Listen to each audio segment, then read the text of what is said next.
ప్రభువైన యేసుక్రీస్తు నామములో దైవ సందేశం క్రైస్తవ ఛానల్కు మీకు అందరికీ శుభములు. ఇది మా ఆహ్వానం. ఈ ఛానల్లో యేసుక్రీస్తుకు చెందిన వర్తమానాలు, క్రైస్తవ పాటలు, సాక్ష్యాలు మొదలగునవి ఉంటాయండి. ఈ వీడియోలో ఈరోజు మనం నిజమైన దేవుడు అనే అంశం మీద, నిజమైన దేవుని ఎలా కనుగొనాలి, నిజమైన దేవుణ్ణి కనుగొన మొక్కాల్సిన విధానం ఏమిటి, ఆయన మొక్కితే మనకు కలిగే కోట్ల సంవత్సరాల మేలు ఏమిటి అనే అంశాన్ని మనం ఈ వీడియోలో వినబోతున్నాం.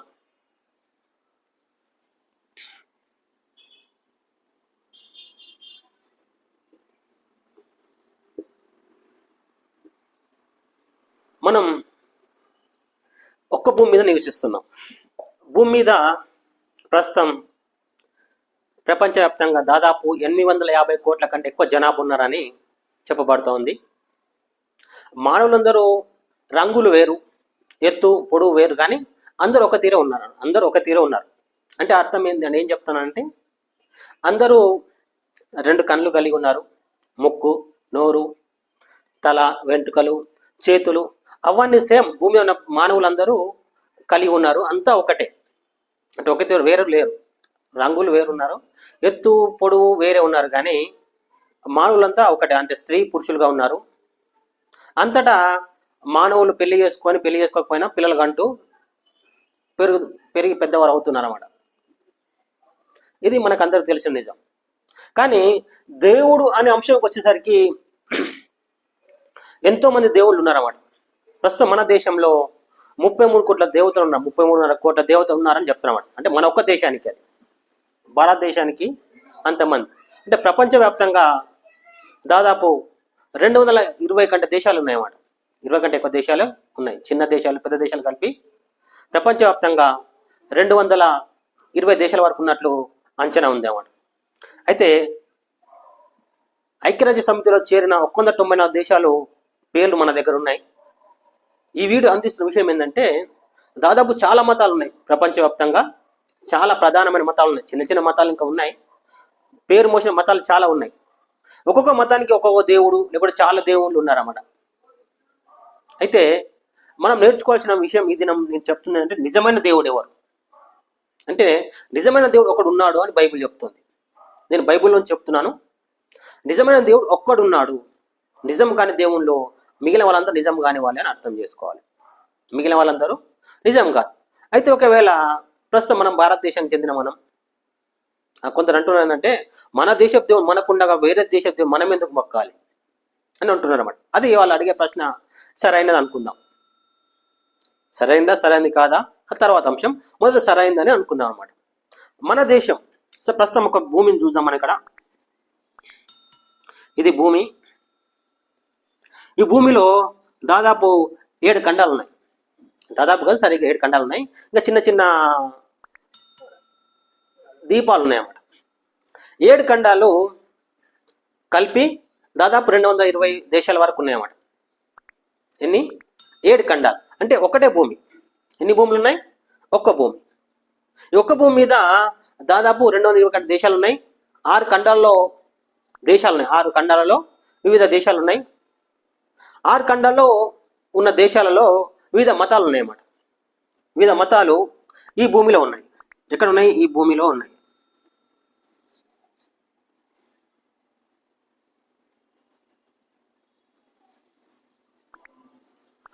ఈ భూమి మీదనే దాదాపు 220 దేశాలు, ఎన్నో మతాలు.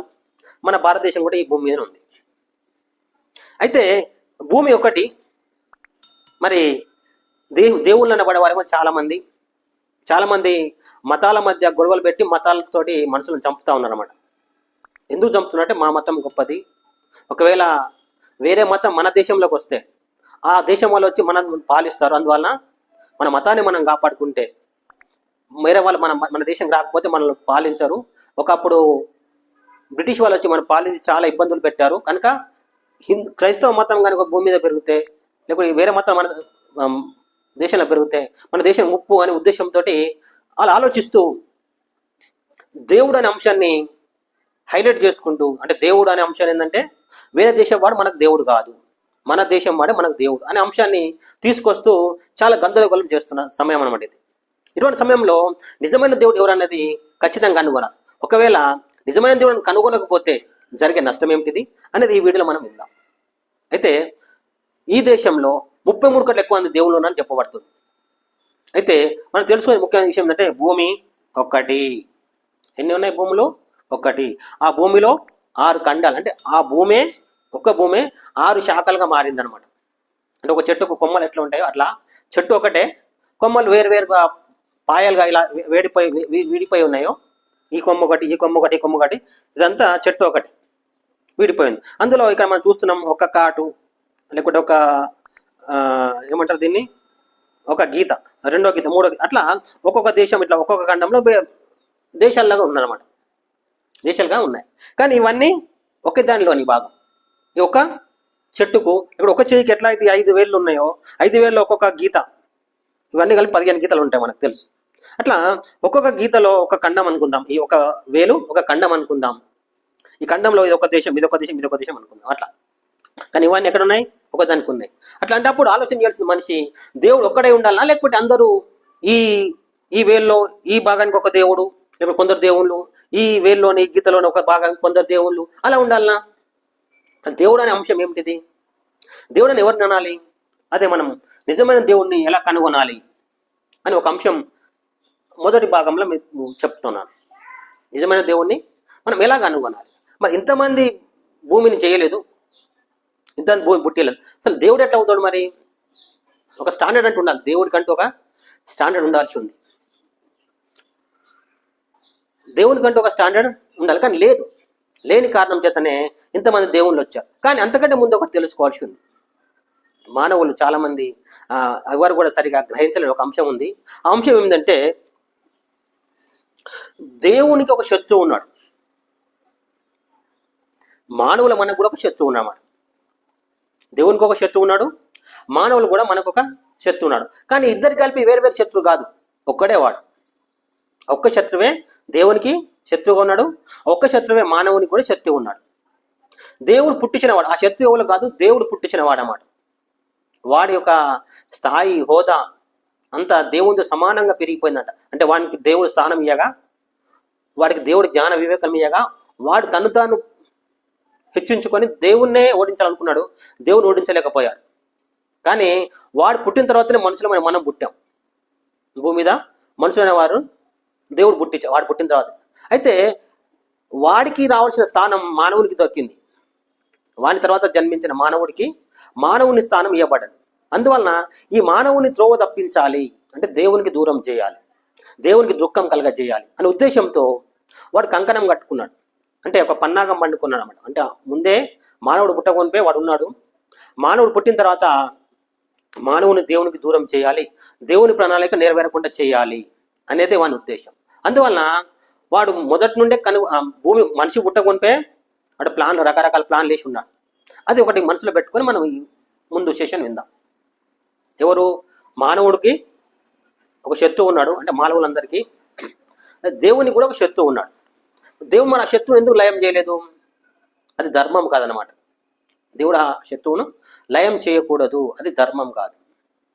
అయితే ఇంత బంధించాలి, అవన్నీ బంధించాలంటే తగిన తప్పులన్నీ ఆడు చేసి ఉంటేనే వాడిని బంధించాల్సి ఉంటుంది, లేకపోతే బంధించడానికి లేదు. అయితే వాడిని లయం చేయకూడదు ధర్మం ప్రకారం, కనుక వాడిని వదిలిపెట్టాడు దేవుడు.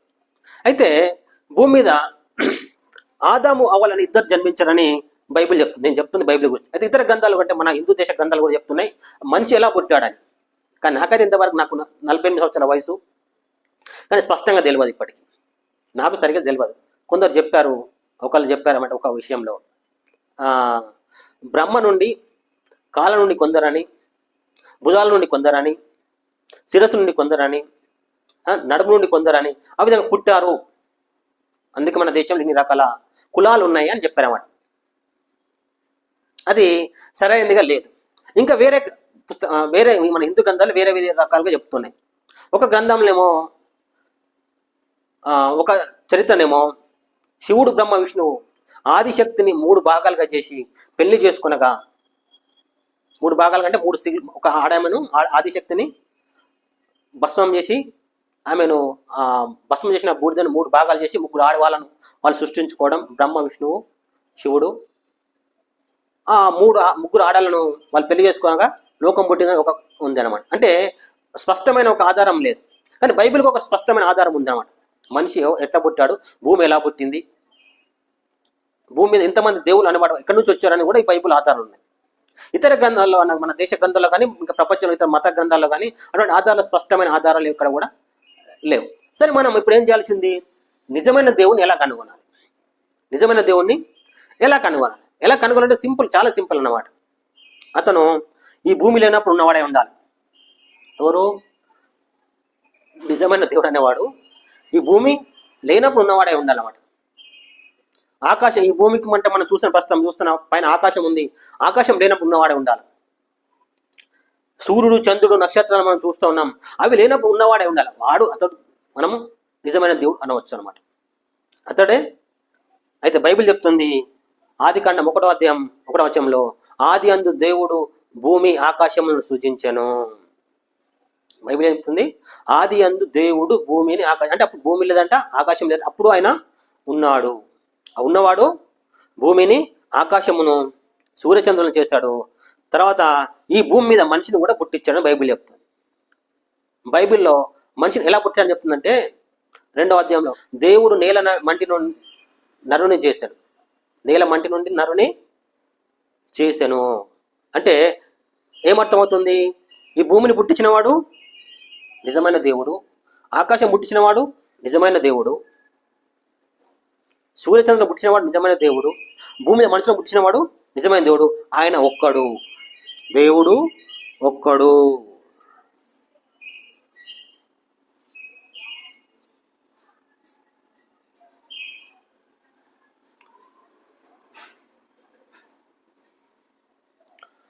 దేవుడు ఒక్కడు చేశాడు ఇదంతటిని, భూమిని, ఆకాశమును, సూర్యచంద్ర నక్షత్రాలను, ఈ భూమి మీద ఉన్న మనిషిని కూడా ఈ ఒక్కటే చేశాడు. ఎక్కువ మంది అవసరం లేదు, ఈ భూమిని చేయడానికి ఎక్కువ మంది అవసరం లేదు, ఆయన ఒక్కడు చాలు. అయితే భూమి ఎలా కలిగింది బైబిల్ చెప్తుంది, భూమి కలుగును గాకనగా కలిగిందని చెప్తుంది బైబిల్. సూర్యుడు కలుగును గాకనగా కలిగింది, అంతేగాని ప్రస్తుతం ఒక ఏదైనా పని చేయాలనుకున్నాం అనుకోండి, పని వాళ్ళు కావాలి. పెద్ద పని అనుకో, చిన్న పని అయితే నేను ఉన్నాను అనుకోండి, ఏదైనా చిన్న రూమ్ కట్టాలనుకుంటే నాతో అయితే నేను ఒక్కరిని కట్టుకోగలుగుతాను. కానీ ఒక పెద్ద ఇల్లు కట్టాలనుకున్నాం అనుకోండి, చాలా మంది పనులు కావాలి. అందువల్ల పనులందరూ కలిపి కడతారన్నమాట ఒక ఇల్లు కానీ ఏదైనా కానీ. అంటే ఇంత పెద్ద భూమి ఒక్కడు ఎట్లా చేస్తాడండి అంటే, అది చేసింది కాదు, అది మాటతోటి పలకగా కలిగింది అన్నమాట భూమి. సూర్యుడు, చంద్రుడు కూడా చేసింది కాదు. ఇట్లా మనం ప్రస్తుతం ఒక ఇల్లు నిర్మాణం చేసినట్టు, ఒక బ్రిడ్జ్ కట్టాలనుకున్నా, ఏదైనా పెద్ద పని చేయాలంటే చాలా మంది పనులు చేస్తేనే అయినట్టు కాదు ఇది. ఈ దేవుడు శక్తిమంతుడైన దేవుడు, భూమి కలుగును కాకనగా కలిగింది. ఈ భూమి మీద ఉన్న నీళ్లు కూడా ప్రస్తుతం మనం చూస్తున్న సముద్రాలు కూడా దేవుడు కలుగును కాకనగా కలిగినాయి అనమాట. అవన్నీ అంత శక్తిమంతుడు దేవుడు అనేవాడు, అంత శక్తిమంతుడు ఉండాలి. దేవుని కంటే ఒక స్టాండర్డ్ ఉండాలన్నమాట. దేవుని కంటే ఒక స్టాండర్డ్ ఏంటంటే, ఆయన అన్ని తెలిసిన వాడే ఉండాలి. ప్రతిదీ కూడా ఆయనకు తెలిసింది ఉండాలి. ఆయన తెలియదంటే ఏమీ లేదు. ఆయన సృష్టించిన అన్నీ కూడా ఆయన సృష్టించినవి ఉంటాయి. సృష్టించిందంటూ ఏమీ లేదు. ఆయనకు చావు లేనివాడు, పుట్టుక లేనివాడు. అందుకే ఈ భూమి కంటే ముందున్నవాడు ఆయన.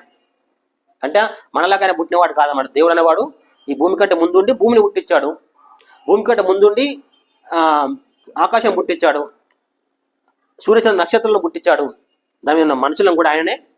అందుకనే దేవుడు ఒక్క దేవుడే చేశాడు. కానీ మనం చెప్పుకున్నాం మొదట, ఒక శత్రువు దేవునికి, అంటే దేవుడు సృష్టించిన వాటిలోనే ఒకడు శత్రువు ఆయనకు విరోధంగా మారాడు. ఆ విరోధంగా మారిన ఆ శత్రువు మనుషులను భూమి మీద పుట్టిన తర్వాత ఆ మనుషులకు కూడా విరోధిగా అప్పుడే మొదటి నుండే వాడు ప్రణాళిక వేశాడు. ఎందుకని అంటే, వాడు కూడా భూమి మీద స్థానం కోరుకున్నమాట, గొప్ప స్థానంలో ఉండాలనుకున్నాడు. కానీ ఆ గొప్ప స్థానం మనిషికి ఇచ్చాడు దేవుడు. ఎవరికి ఇచ్చాడు? మనిషికి దేవుడు ఇచ్చాడు గొప్ప స్థానం.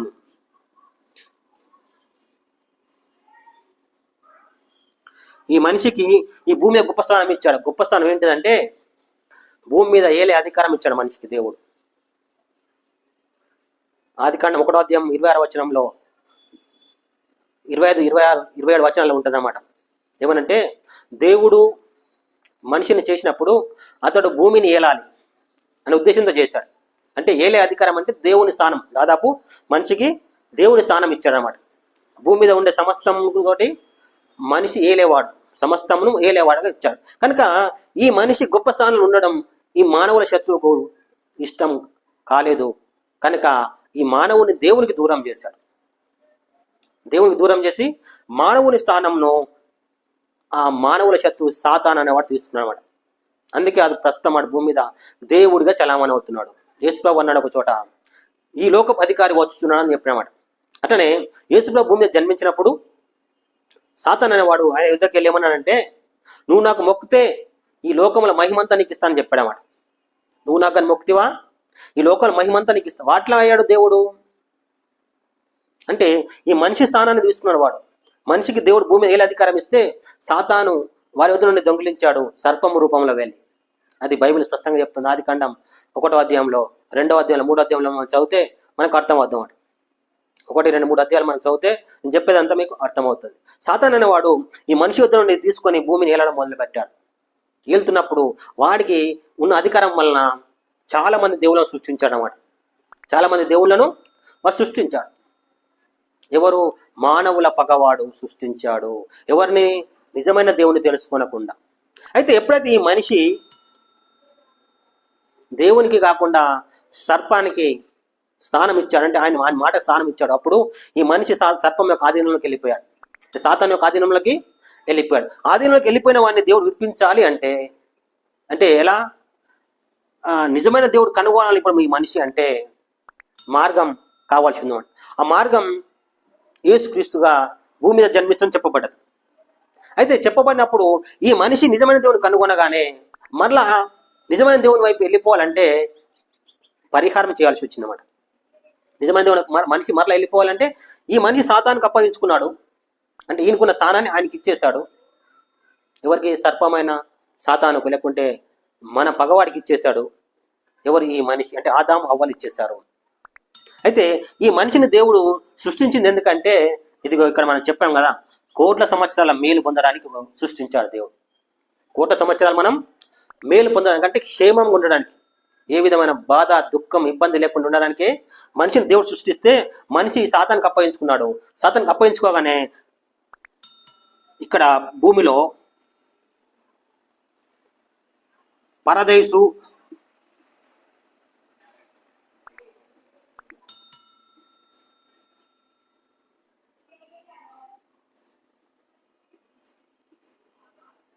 పాతాళం అనేవి ఏర్పరచబడ్డాయి. మానవుడు ఎప్పుడైతే సాతానికి అప్పగించుకున్నప్పుడు భూమిలో కూడా ఒక భాగం ఉంది, దాన్నే పరదైసు పాతాళం అంటారన్నమాట. ఇప్పుడు లేదా అక్కడ పరదైసు పాతాళం అని 2 భాగాలు ఉన్నాయి ఇక్కడ. ఈ పాతాళం అంటే ఎప్పుడు కాలుతున్న అగ్నిగుండం, పరదైసు అంటే ఏమో నెమ్మది తీసుకునే రెస్ట్ స్థలం అన్నమాట. మనిషి రెస్ట్ తీసుకునే స్థలం. ఎప్పుడైతే ఈ మనిషి సాతాను ఆధీనంలోకి వెళ్ళిపోయాడో, ఆదాము హవ్వలు, వారి సంతానం అంతా కూడా వాని ఆధీనంలో, వీళ్ళ పుట్టే పిల్లలంతా కూడా సాతాను ఆధీనంలోకి వెళ్ళిపోయారు అన్నమాట. అంటే ప్రస్తుతం మనం అందరూ సాతాను ఆధీనంలోకి వెళ్ళిపోయాం. ఎందుకు? మొదటి మనుషులైన ఆదాము హవ్వలు సాతానుకు వారి అధికారం అప్పగించారు. నిజమైన విషయం ఏంటంటే వీరి అధికారం ఏదైతే భూమి వీళ్ళ అధికారం ఉందో అది సాతానుకు అప్పగించారు. నిజమైన దేవుని కనుగొనకుండా రకరకాల ప్లాన్లు వేసి వాని పద్ధతిలో ఎంతోమంది దేవుళ్ళని పుట్టించారు. పుట్టించినందువలన ప్రస్తుతం మనం గ్రహించలేకపోతున్నాం. అయితే ఇందువల్ల నష్టం ఏమిటిది? ఇప్పుడు ఆ దేవుని మొక్కడం లేదండి. మనం ఎవరు అందరూ దేవుని అంటున్నారు, మన కులం, మన మతం వారు లేకుండా అందరూ కలిపి ఒక సమిష్టి ఉందాం. కనుక ఎవరైతే ఏముంది మనం దేవుని మొక్కుదాం, మనకు మేలు జరుగుతుంది చాలు అనుకొని మనుషులు అలా సాగిపోతున్నారు. కానీ దేవుడు మనిషిని పుట్టిన ఉద్దేశము ఈ భూమి ఉండడానికి కాదు, మనం ఈ భూమి ఉండడానికి కాదు. ఇక్కడ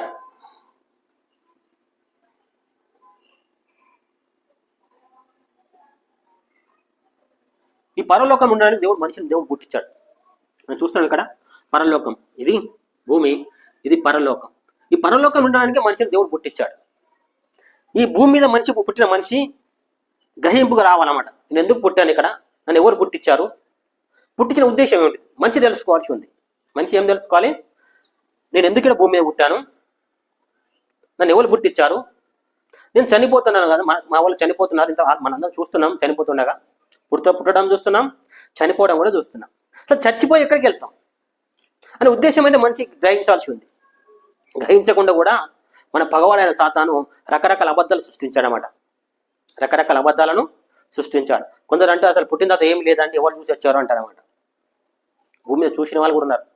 మనం చచ్చిపోతే ఎక్కడికి వెళ్తాం అనే అంశాన్ని చూసిన వాళ్ళు కూడా మన మధ్యలో ఉన్నారు. నాకు తెలిసిన వాళ్ళు కూడా ఉన్నారన్నమాట. నాకు తెలిసిన వాళ్ళు సైతం ఉన్నారు. చనిపోతే వాళ్ళు ఎక్కడికి వెళ్ళారు, వాళ్ళు ఏం చూశారు, చనిపోయి చూసి వచ్చిన వాళ్ళు ఉన్నారన్నమాట మన మధ్యలో.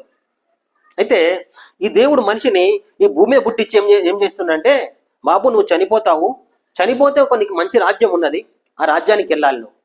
కానీ ఆ రాజ్యానికి వెళ్ళకుండా ఒక శత్రువు ఉన్నాడు, ఆ శత్రువు నిన్ను గలిబిలి చేస్తాడు. ఈ లోకంలో ఎన్నో అబద్ధాలు పుట్టించాడు. కనుక ఆ అబద్ధాలన్నీ నువ్వు ఏదో నిజమేందో అబద్ధమో తెలుసుకోవాలి. అందుకే నేను ఇక్కడ చెప్పిందంటే నిజమైన దేవుని ఎలా కనుగొనాలి. మనం ఇంత గందరగోళం మధ్యలో మనం నిజమైన దేవుని ఎలా కనుగొనాలి? ఎలా కనుగొనాలంటే ఆయనకంటూ స్టాండర్డ్ ఉండాలి. దేవుడికి ఆయన పుట్టని వాడిగా ఉండాలి. దేవుడు ఎవరు అనేది ఆయనకు చావు లేని వాడిగా ఉండాలి. ఆయనకు అన్ని తెలిసిన వాడిగా ఉండాలి. భూమి కంటే మొదట ఉన్నవాడే ఉండాలి. భూమి కంటే మొదట, ఒకవేళ ఈ లోకంలో మనం చూస్తుంటే మా దేవుళ్ళు కూడా భూమి కంటే ముందు ఉన్నవారండి అనుకుంటే ఆ రెండిట్లో ఏదో ఒకటి నిజమై ఉండాలి. అయితే క్రైస్తవ మతమా, లేకపోతే హిందూ మతమా, ముస్లిం మతమా, బౌద్ధ మతమా, ఏదో ఒక మతం నిజమైంది, మిగిలిన డూప్లికేట్ అయి ఉండాలన్నమాట. ఎందుకు? దేవుడు ఒక్కడండి బాబు. దేవుడు ఒక్కడు. ఆ ఒక్కడే భూమిని చేశాడు, ఆ ఒక్కడే మనుషులను చేశాడు. మనుషులతో ఇంత ఇప్పుడు వస్తున్న లోకం అంతా అయింది. అందువల్ల ఆ ఒక్క దేవుని మనం కనుగొనాల్సి ఉంది, అది వెతకాల్సి ఉంది. అదే నిజం ఏమిటిది, అబద్ధం ఏమిటిది. దేవుడు ఇంతమంది దేవుడు మనకేం అవసరం, మనకేం పని వాళ్ళతో మనకేం పని అంటే, ప్రస్తుతం మన బతుకు సాపిగా జాగాలంటే వారి అవసరము, వారి యొక్క సహాయం అవసరం మనకు. కనుక వారి సహాయం తీసుకుని తప్పేమిటిది అంటారనమాట. కానీ దేవుడు నేను భూమి మీద పుట్టించింది ఇక్కడ ఉండడానికి కాదు, ఇక్కడ బ్రతుకు సుఖంగా బ్రతికి చచ్చిపోయిగా ఆడికి నువ్వు అంతమైపోయేది కాదు. నువ్వు చనిపోయిన తర్వాత కోట్ల సంవత్సరం ఈ లోకంలోకి వెళ్ళాలి, పరలోకానికి వెళ్ళాల్సి. ఆ పరలోకం చాలా సుందరమైన లోకం, చెప్పలేనంత ఆనందమైన లోకం. అక్కడ చావు లేదు, పగలు లేదు, రాత్రి లేదు, ఆకలి దప్పికలు అస్సలు ఉండవు. అంత మంచి రాజ్యం. అక్కడికి నువ్వు ఈ లోకంలో నిర్ణయం చేసుకొని ఇక్కడికి వెళ్ళాలన్నమాట. ఈ లోకంలో నిర్ణయం చేసుకొని ఇక్కడికి వెళ్ళాలి. ఇక్కడికి వెళ్ళాలంటే అసలు ఇది ఎవరు, దీనికి ఎవరికి చెందింది ఇది అనేది కూడా తెలుసుకోవాలి. ఆ పరలోకం ఎవరికి చెందింది? ఒక్కరికి చెందింది, అందరికి చెందింది కాదు. ప్రస్తుతం నేను చెప్పాను, ఒక శత్రువు ఉన్నాడు. ఆ శత్రువు ఈ లోకంలో రకరకాల దేవుళ్ళను సృష్టించాడు. ఎందుకంటే ఈ నిజమైన దేవుని కనుగొనకుండా ఉన్నాడు. నిజమైన దేవుడు మనం కనుగొనలేదనుకోండి, మనం చనిపోయినాక ఇక్కడ ఒకటి నరకం ఉంటుంది. ఇక్కడ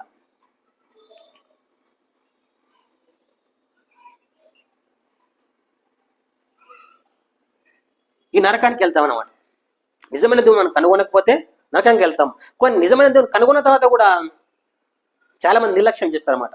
నిజమైన దేవుని కనుగొన్నామండి, నిజమైన దేవుడు యేసు ప్రభువుని తెలుసుకున్నాం కూడా వాళ్ళ బ్రతుకును సరిగ్గా సాగించరు. అసలు నిజమైన దేవుని కనుగొనాలంటే ఏం చేయాలి? బైబిల్ చెప్తుంది, కీర్తన గ్రంథం 14:2 వచనంలో, దేవుణ్ణి వెతుకువారు కలరా అని దేవుడు పరలోకం చూస్తున్నాడట. కీర్తన గ్రంథం 14:2 వచనంలో, దేవుని వెతుకువారు కలరా అని అంటే దేవుడు ఆకాశంలోకి మనుషులను చూస్తుంటే ఎవ్వడు కూడా వెతకట్లేదంట. ఎందుకు వెతకట్లేదంటే అబద్ధాలు ఈ లోకంలో నాట్యం చేస్తూ ఉన్నాయి. అబద్ధాలు ఏమిటి? అబద్ధాలు అందరూ దేవుడు అండి, ఎవరైనా పర్వాలేదు. ఇంకో అబద్ధం ఏమిటంటే మన దేశం మన దేవుడు, మన దేశం వాళ్ళు మన దేవుళ్ళని మొక్కాలి, ఆ దేశం ఆ దేవుళ్ళని మొక్కాలి. అది తప్పు అండి, అబద్ధం అండి. ఎందుకు? ఈ భూమిని ఒక్కడే సృష్టించాడు, అందరూ సృష్టించలేదు. తర్వాత ఈ భూమి ఒక్క సృష్టించిన తర్వాత మళ్ళీ మిగిలిన వాళ్ళు ఎక్కడి నుంచి వచ్చారు? మరి అందరు దేవుళ్ళు మనం మొక్కడానికి బైబిల్ చెప్తుంది, అది తప్పు. అందరూ దేవుళ్ళు కాదు, దేవుడు ఒక్కడే. దేవునికి నరులకు మధ్యవర్తి ఒకడని 1 తిమోతి పత్రిక 2:5 వచనం ఉందన్నమాట. దేవుడు ఒక్కడే, దేవునికి నరులకు మధ్యవర్తి కూడా ఒక్కడే. ఇంత స్పష్టంగా బైబిల్ చెప్తుంది. అయితే ఈ సాతాను అనేవాడు అంటే మన శత్రువు, ఇప్పుడు దేవుని శత్రువు. వీడు ఒక లక్ష్యం కలిగి ఉన్నాడు అన్నమాట. వీని రాజ్యం ఈ నరకం. వీని రాజ్యం ఏది? ఇది నరకం. ఇదేమో దేవుని కుమారుడు యేసుక్రీస్తు రాజ్యం పరలోకం. ఇదేమో ఈ సాతాను యొక్క రాజ్యం. ఇది వీనికి కూడా పూజించే వాళ్ళు కావాలన్నదే మొదటి నుంచి తపన. మొదటి నుంచి వీని ఆశ ఏంటంటే ఆయన ఆరాధించే వాళ్ళు కావాలి. దేవుని ఎందుకు ఓడించాలనుకున్నాడు అంటే, దేవుని స్థానం ఎందుకు కోరుకున్నాడు అంటే, రకరకాల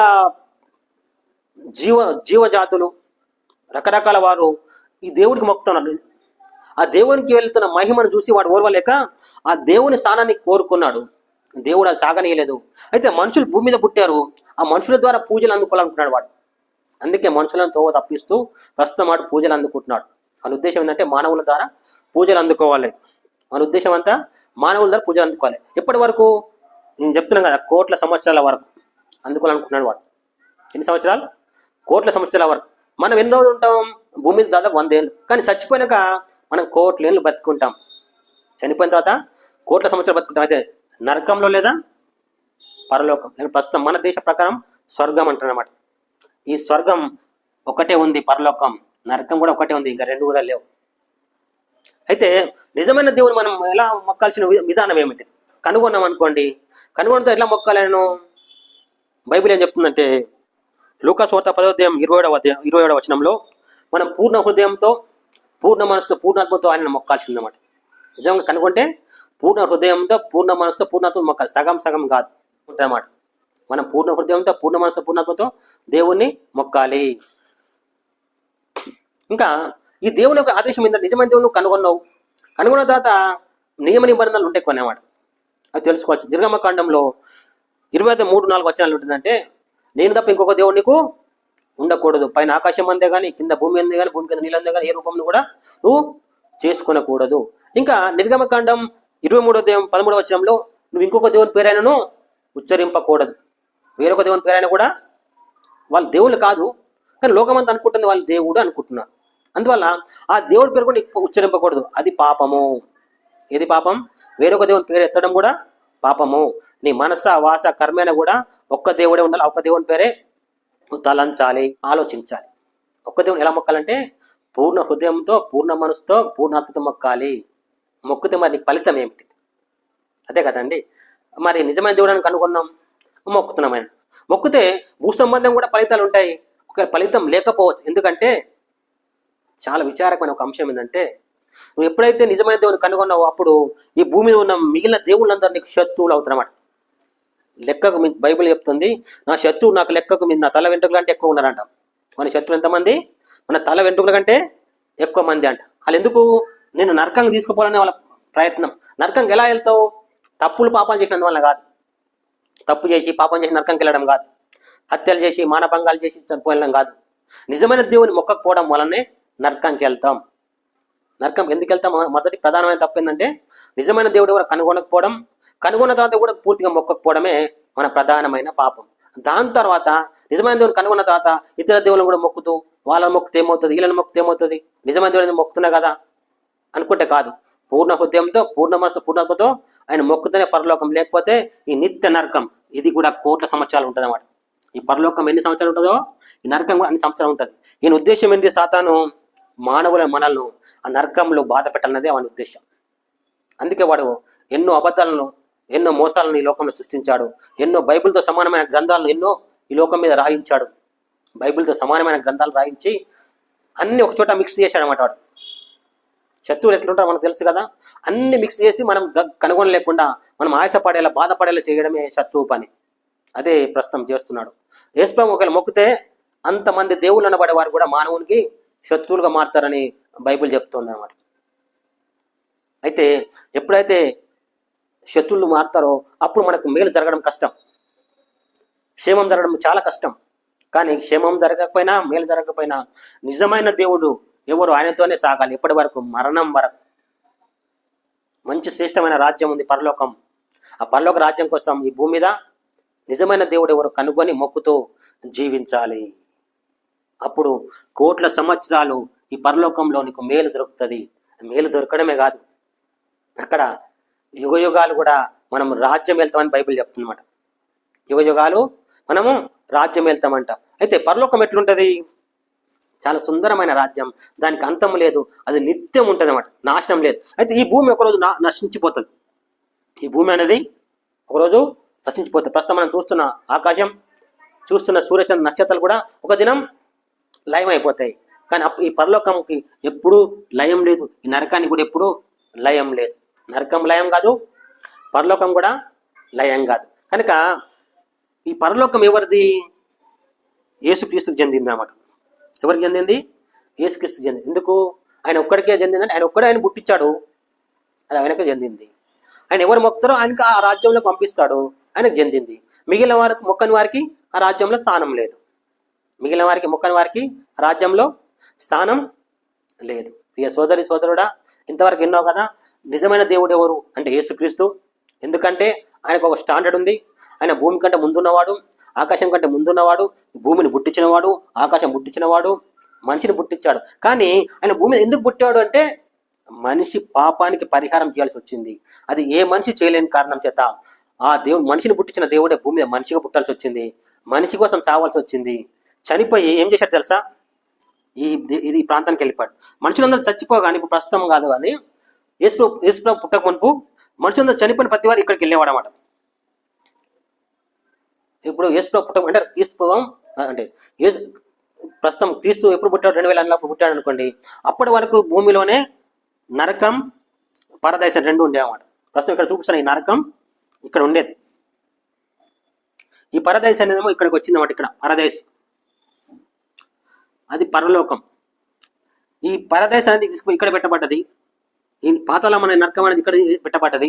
ఎప్పుడు యేసుప్రభు చనిపోయిన తర్వాత. అయితే ప్రతి వాడు ఇక్కడికి వెళ్ళేవాడు అన్నమాట. చనిపోగానే ప్రతి వాళ్ళు ఇక్కడికి వెళ్ళేవాళ్ళు. ఎప్పుడు? యేసుప్రభు పుట్టక మునుపు ఇక్కడ ఉండేవాళ్ళు. అయితే యేసుప్రభు చనిపోయి ప్రతి వానికి జరిమానా విధించి ఈ మొత్తం ఈ పరదేశు పాతాళం అనే ఈ భాగాన్ని తీసుకుపోయి ఇక్కడ ఉంచాడన్నమాట దేవుడు, యేసుప్రభు. అది నిజం. అయితే ఈ పరదేశంలో ఉన్న వాళ్ళు ఇక్కడ ఉన్నారు, ఈ నరకం పాతాళంలో ఉన్న వాళ్ళు ఈ నరకంలోనే ఉన్నారన్నమాట. ఇప్పుడు అది చెప్పలేనంత ఘోరమైన బాధాకరమైన స్థలం నరకం. ఎవరు అక్కడికి వెళ్తారంటే పాపము తప్పు చేసినాడు కాదు. అసలు పాపం ఏంది? నిజమైన దేవుని మొక్కకపోవడం, అంటే పుట్టించిన దేవుని మొక్కకపోవడం, మన పాపాలకు పరిహారం చేసిన దేవుని మొక్కకపోవడమే అసలైన పాపం. ఆ పాపానికి ఫలితమే ఈ నరకం. ఇక నువ్వు వేరే మాట లేదు. నేను ఏ తప్పు చేయలేదు, ఏ పాపం చేయలేదు, మా కులపోలు మా మతం వాళ్ళు ఏమని అనుకోవచ్చు, కానీ నేనైతే ఏ తప్పు చేయలేదండి. ఒక మొక్క అందరి దేవుని మొక్కవచ్చు అందరితో పాటు, కానీ నేనైతే మంచివాడిని. అసలు పాపం ఏంటంటే నిజమైన దేవుణ్ణి కనుగొనకపోవడమే. ఒకవేళ ఇంకా ఇంతవరకు నీకు అనుమానం ఉంటే చేయాల్సింది ఏంటంటే, ఓ దేవుడు ఎవరు నువ్వు అడగాలి. ఏ పేరు పెట్టకూడదు. దేవుడు అనే ఒక పేరు ఎవరికి పేరు పెట్టకుండా, ఓ దేవుడు ఎవరు నువ్వు. ఈ లోకంలో చాలా గలిబీలు ఉంది, గందరగోళం ఉంది. ఇతర దేవుళ్ళ బతుకులు చూస్తే మనకంటే మంచిగా లేవండి. నేను కూడా ఈ గందరగోళం మూలంగానే ఈ దేవుడైన యేసుప్రభువుని కనుగొన్నా. 18 సంవత్సరాల వరకు దేవుడు ఎవరైనా నేను వెతికాను దేవుడు ఎవరు. నాకు అనుమానం వచ్చింది అప్పుడే. మనకంటే చెడ్డ బతుకులు ఉన్నాయి. దేవుళ్ళని వారి బతుకులు చూస్తుంటే వారి సంసార విధానం, వారి బతుకు విధానం చూసినప్పుడు వారిలో తప్పులు కనబడ్డాయి. నాకంటే మంచి వారు కనబడలేదు. అందువల్లనే ఓహో దేవుడు అనేవాడు వేరే ఉన్నట్టున్నాడు, ఈ లోకానికి వేరుగా ఉన్నట్టు నా దేవుడు అని నేను వెతికాను. వెతికినప్పుడు యేసుక్రీస్తు నాకు దొరికాడు. ఇప్పటికీ 30 సంవత్సరాలుగా యేసుక్రీస్తుని మొక్కుతున్నాను. ఆయనలో ఏ తప్పైనను ఏ దోషమైన నాకు కనబడలేదు. కానీ ఈ సాతాను అనేవాడు ఆయన మీద ఎన్నో తప్పులు దోషాలు కలిగేలా రకరకాల పుస్తకాలు రాయించి రకరకాల మనుషుల ద్వారా లోకంలో ప్రచారం చేయిస్తున్నాడు. యేసుక్రీస్తుకు పెళ్లి కాలేదు, యేసుక్రీస్తు పెళ్లి అవసరము ఆయనకు లేదు. ఎందుకు పుట్టాడు? భూమి మీద మన పాపాలను విడిపించడానికి ఆయన పుట్టాడు కనుక ఆయనకి ఏ అవసరము లేదు. ఆయనకు పెళ్లి అవసరం లేదు. అయితే పెళ్లి చేసుకోబోతున్నాడు భవిష్యత్తులో. ఎవరితో అంటే లోకంతో. దాన్నే లోక కళ్యాణం అంటున్నమాట. యేసుక్రీస్తు లోక కళ్యాణం జరగబోతుంది. లోక కళ్యాణం అంటే సమాధానం, శాంతి కాదు. లోకంతో జరిగే కళ్యాణమే లోక కళ్యాణము. అయితే ఈ పరలోకంలో ఎప్పటికీ సమాధానమే ఉంటుంది, ఇక్కడ శాంతే ఉంటుంది. ఇక్కడ మిగిలిన అన్ని ఇక్కడ లయం చేయడమే. ఈ శాంతి లేని స్థితి, నరకం, ఈ బాధ, కష్టం అన్ని అక్కడికి వెళ్ళకూడదని ఈ మనిషిని ఇక్కడ నుంచి అక్కడ తీసుకెళ్తున్నమాట. మనిషి ఏం చేయాల్సింది? ఇవన్నీ ఇక్కడ వదిలిపెట్టి అక్కడికి వెళ్తాడనమాట. ఇవన్నీ ఎంట తీసుకెళ్ళాడు. మరి ఎవరు తీసుకెళ్తారు? యేసుప్రభు మొక్కని వాళ్ళు తీసుకెళ్తారన్నమాట. ఇక్కడ నుంచి అక్కడికి అన్ని, ఇక్కడ నుంచి నరకం నుంచి ఈ భూమి మీద చనిపోగానే అన్ని ఎంట ఎట్టుకుని ఇక్కడికి వెళ్తారు. ఇక్కడికి వెళ్ళినవాడు ఇక్కడికి వెళ్ళినాడు ఆల్రెడీ. ఇప్పుడు మనం ఇక్కడికి డైరెక్ట్ వెళ్ళిపోతాం. మనకు యేసుప్రభు నమ్మిన తర్వాత, ఇప్పుడు యేసుప్రభు పుట్టి చనిపోయాడు కనుక ఇక్కడ లేదు, ఇక ఇది ఇక్కడ లేదు. ఇప్పుడు ఇక్కడికి వెళ్ళిపోయింది. ఇది ప్రస్తుతం అక్కడ ఉంది, పరలోకం పక్కనే నరకం అనేది ఉంది. కనుక సోదరి సోదరుడా, ఇంకా నిజమైన దేవుడు కనుగొనకపోతే ఒకటే మార్గం చెప్తున్నా, ఓ దేవుడు ఎవరు నువ్వు, ఏ పేరు పెట్టకుండా నేను అడిగానమాట. నాకు అనుమానం వచ్చింది, ఓ దేవుడు ఎవరు నువ్వు, నేను చూస్తుంటే ఈ భూమి మీద రకరకాల అనుమానాలు వస్తున్నాయి. ఒక కులం వారు ఒక దేవుడు అని, ఇంకో కులం ఇంకొక దేవుడు అని, ఒక మతం వారు ఒక దేవుడు అని, ఇంకో మతం ఇంకో దేవుడు అని మొక్కుతున్నారు. కానీ చూస్తుంటే వాళ్ళ బ్రతుకులు అయితే బాగలేవు. దేవుడు ఒక్కడు అంటున్నారు, కానీ అందరూ దేవుడు కూడా అంటున్నారు. మళ్ళా ఏంది నాకు తెలియాలి ప్రభు అని చాలాసార్లు అనుమానం వస్తే అన్నిసార్లు అన్నాను. 1993 సంవత్సరంలో నిజం తెలిసిపోయింది, ఒక్కడే దేవుడు, ఆయన యేసుక్రీస్తు. ఆయన భూమి ముట్టించినవాడని, ఆకాశం ముట్టించినవాడని తెలియగానే ఇతర దేవులంతా మొక్కడం మానేశాను, యేసు మొక్కడం మొదలుపెట్టాను. ఇప్పటికీ నాకు 30 సంవత్సరాలు. ప్రియ సోదరి సోదరుడా, నేను నమస్కరించి మీకు చెప్తున్నాను ఏంటంటే, దేవుడు ఒక్కడు, ఆయన యేసుక్రీస్తు. ఆయన భూమి కంటే ముందున్నవాడు, ఆకాశం కంటే ముందున్నవాడు. మన పాపాల కోసం ఆయన చనిపోయాడు. ఎందుకంటే కోట్ల సంవత్సరాల మేలు పొందడానికి కోసం, మనకు ఇవ్వడానికి ఆయన చనిపోయాడు.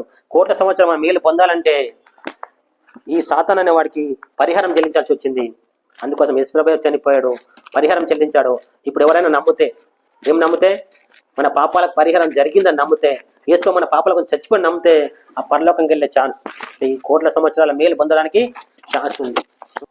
మనం చనిపోయి అక్కడికి వెళ్ళిన తర్వాత మరలా ఇక చావు లేదు, మరలా జన్మ లేదు. అక్కడే క్షేమంగా ఎప్పటికీ ఉంటామన్నమాట. అక్కడ ఏ విధమైన బాధ ఇబ్బంది ఉండదని బైబిల్ చెప్తుంది. మీరు బైబిల్లో చదువుకోవచ్చు. పరలోకము లేకుంటే కొత్త యెరూషలేము అనే ఒకటి ఉంది. ప్రకటన గ్రంథం 21:1 నుంచి 4 వచనాలు చదువుకోవచ్చు. అక్కడ ఎట్లుంటుంది అనేది, ఎంత మంచి రాజ్యమో. అంటే 22వ వచనంలో మనం చదువుకోవచ్చు, మనం యుగ యుగం రాజ్యం చేస్తామంట. ఎవరు? మనుషులం, మతస్థలం కాదు, క్రైస్తవ మతస్థలం కాదు. క్రైస్తవ మతంలో పుట్టినంతమంది పరలోకం చేరారండి. క్రైస్తవులు ఆల్రెడీ నేను నమ్ముకున్నాను, నా భార్య కూడా నమ్ముకుంది, మాకు పిల్లలు పుట్టారు. వాళ్ళు స్వర్గంకి వెళ్ళడానికి ఛాన్స్ లేదు, పరలోకం వెళ్ళడానికి ఏం ఛాన్స్ లేదు. వాళ్ళు కూడా ఒకటే పద్ధతి. వాళ్ళకి బుద్ధి జ్ఞానం వచ్చినప్పుడు నిజమైన దేవుడు ఎవరో కనుగొనాలి. అంటే మేము చెప్పామనుకోండి మా పిల్లలకు, నిజమైన దేవుడు యేసు ప్రభువు అని చెప్పాం. కానీ చెప్పినంత మాత్రం వాళ్ళకి పరలోకం లేదు. వాళ్ళు కూడా యేసు ప్రభువా నాకు దేవుడుగా ఉండు, నేను పూర్ణ హృదయంతో పూర్ణ మనసుతో మొక్కుతాను మాట ఇవ్వాలి. మళ్ళీ బాప్తిస్మం అనేది తీసుకోవాల్సి ఉంది. అంటే నిబంధన చేసుకోవాలి, దేవుడు నువ్వే ఇక్కడ నుంచి నా దేవుడు.